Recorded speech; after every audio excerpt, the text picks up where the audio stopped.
Let's mic आज का अखबार। नमस्कार, लेट्स माइक में आपका स्वागत है। आज का अखबार के साथ मैं राखी जैन।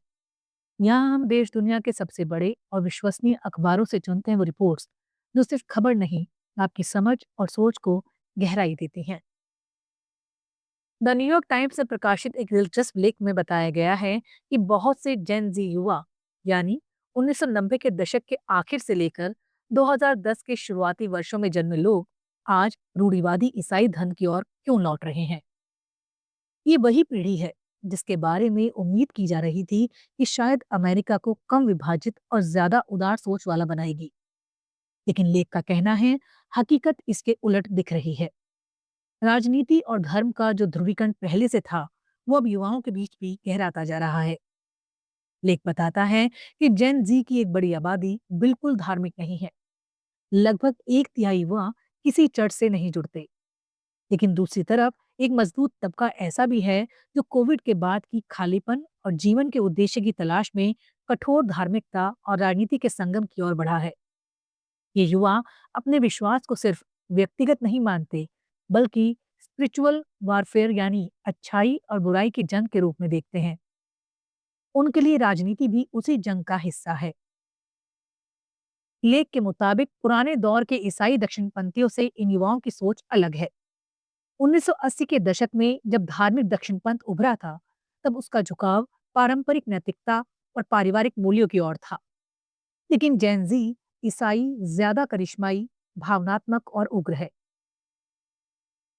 इनमें से ऐसे बहुत से युवा ऐसे चर्चों से जुड़े हैं जहां ईश्वर से सीधे संवाद, चमत्कार या फेथ हीलिंग जैसी मान्यताओं पर जोर है। यही वजह है कि ये चर्च अब राजनीतिक मंचों जैसे दिखने लगे हैं, जहां ईश्वर और राष्ट्रवाद की बातें एक साथ गूंजती हैं। लेख कहता है ये नया धार्मिक रुझान सिर्फ आस्था नहीं, बल्कि पहचान और असुरक्षा का मिश्रण है। ट्रम्प जैसे नेता इन युवाओं को ताकत, विद्रोह और अपनी मान्यताओं की रक्षा का प्रतीक लगते हैं। कई युवा अब लोकतंत्र से भी मोह भंग महसूस करने लगे हैं।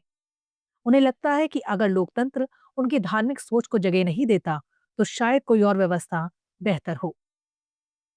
आखिर में लेख एक चेतावनी देता है, अगर जेन जी की ये सोच और गहरी हुई तो अमेरिका को भविष्य में एक ऐसे समाज का सामना करना पड़ सकता है जहां धर्म और राजनीति का फासला मिट जाएगा और आस्था की आजादी की जगह आस्था की लड़ाई लेने लगेगी।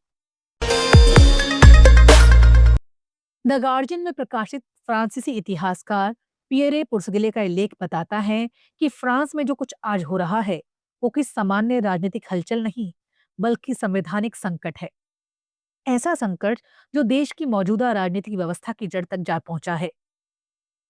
लेखक के अनुसार फ्रांस की पंचम गणराज्य की जो व्यवस्था 1958 में जनरल डी गॉल के दौर में बनी थी, अब टूटने की कगार पर है। ये व्यवस्था एक ऐसे राष्ट्रपति पद पर टिकी थी जिसमें राजा जैसी शक्तियां हैं। लेकिन अब जब संसद बटी हुई है और देश में कोई स्पष्ट बहुमत नहीं, तो ये मॉडल काम नहीं कर पा रहा। लेख की शुरुआत प्रधानमंत्री सेबेस्टियन लेकार्नो के इस्तीफे और फिर दोबारा नियुक्ति से होती है, जो खुद इस अस्थिरता की मिसाल है। राष्ट्रपति एमेनुअल मार्को, जिनका कार्यकाल 2027 तक है, संसद भंग कर चुके हैं और अब किसी तरह अपनी सत्ता संभाले हुए हैं। लेकिन जनता का भरोसा टूट चुका है। दाएं और बाएं दोनों ही तरफ के नेताओं का कहना है कि माक्रो की सरकार अब जनता की नुमाइंदगी नहीं करती। संसद में कोई दल बहुमत में नहीं है और देश का शासन राष्ट्रपति की जिद और संसदीय गणित के बीच अटका हुआ है। लेख बताता है कि माक्रो का राजनीतिक सफर एक उम्मीद से शुरू हुआ था। 2017 में वो ऐसे नेता के रूप में उभरे जो पुराने राजनीतिक ढांचों को तोड़कर नई राजनीति लाना चाहते थे। लेकिन समय के साथ वो भी उसी सत्ता केंद्रित शैली में ढल गए जिससे वो जनता को मुक्त कराने का वादा कर रहे थे।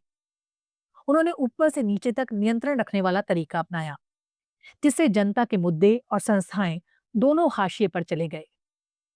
येलो वेस्ट आंदोलन, कोविड का दौर और यूक्रेन युद्ध, इन सब के बीच माक्रो की राजनीति और ज्यादा अहंकारी और अलग थलग होती गई। लेखक का कहना है कि फ्रांस की यह संकटग्रस्त स्थिति मार्को के साथ साथ पूरी व्यवस्था के ढहने का संकेत है। एक ऐसी व्यवस्था जो स्पष्ट बहुमत और मजबूत नेतृत्व के बिना नहीं चल सकती। आज हालात ये हैं कि या तो माक्रो को अपने साथ इस व्यवस्था को भी गिरा देंगे, या फिर फ्रांस को एक नए संविधान और नई राजनीतिक सोच की ओर बढ़ना होगा। आखिर में लेखक चेतावनी देते हैं, ये सिर्फ एक सरकार का संकट नहीं, बल्कि फ्रांसीसी लोकतंत्र की आत्मा का सवाल है। अगर राष्ट्रपति की शक्ति राजा जैसी बनी रही और संसद जनता की आवाज नहीं बन सकी, तो गणराज्य धीरे धीरे राजशाही में बदल सकता है।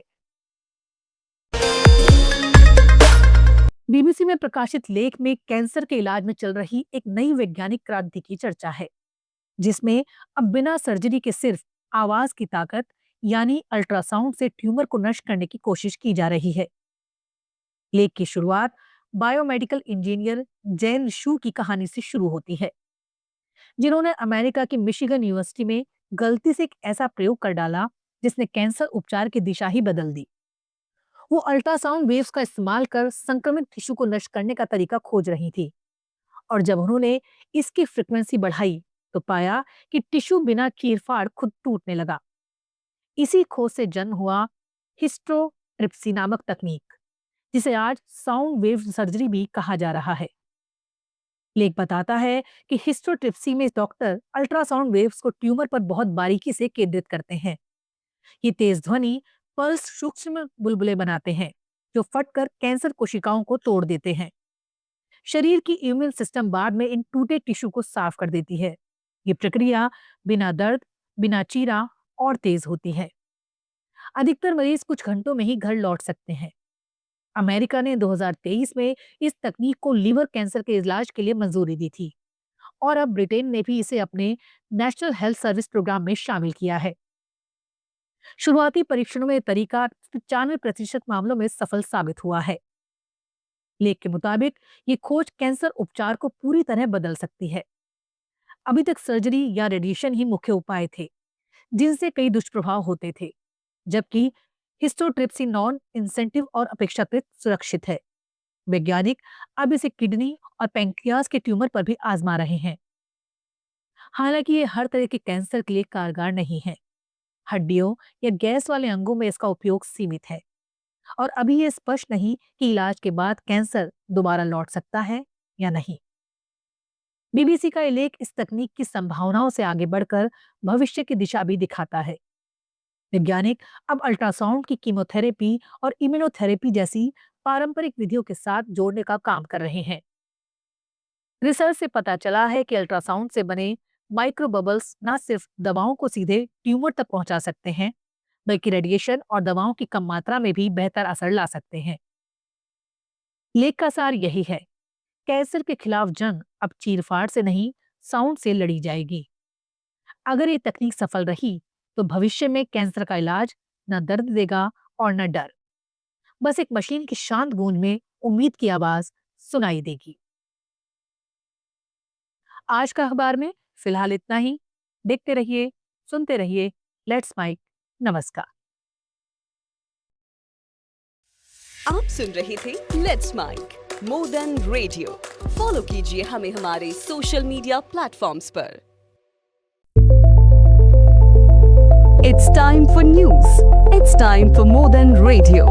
Presenting the first radio news app, Let's Mic. Let's Mic, a news-based app on your phone where you get to watch and listen news, talk shows, interviews, radio show podcasts. On Let's Mic, you get all relevant information of TV, print, radio, podcast, and digital. Let's Mic talks about every segment of life.